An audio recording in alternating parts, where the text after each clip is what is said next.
এটা কি বলো তো? তোমরা নিশ্চয়ই দেখেই বুঝতে পারছো এটা হচ্ছে ফিশ কবিরাজি, কিন্তু এটা একটা স্পেশাল জায়গার। আর সেটা হচ্ছে তোমরা অনেকেই জানো ডেকার্স লেনে চিত্তবাবুর দোকানের কথা। এটা হলো চিত্তবাবুর যে সুরুচি রেস্টুরেন্ট আছে সেই রেস্টুরেন্টে। খেতে এত সুন্দর ছিল, না বেশি অয়েল না কোনো কিছু, কিন্তু প্রপার ফ্রাই ছিল। আর টেস্টও খুব ভালো ছিল, পুরো ভেতরে মাছের পুরে ভরা। তোমরা দেখতেই পাচ্ছ, দেখো কতটা টেম্পটিং ভেতরটা, এত ভালো ছিল ফিলিংটা।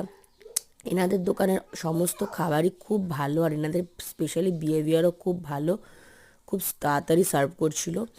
আমরা তো ফিশ কবিরাজি, মাটন বিরিয়ানি ট্রাই করেছি, আর ফিশ ফ্রাই আর ফিশ ব্যাটার ফ্রাইটা খাওয়ার জন্য চলে গেছিলাম চিত্তবাবুর এই রাস্তার যে দোকানটা আছে সেখানে। এখানেই একমাত্র ফিশ ব্যাটার ফ্রাইটা পাওয়া যায়, তো এখান থেকে ফিশ ব্যাটার ফ্রাই ট্রাই করেছিলাম।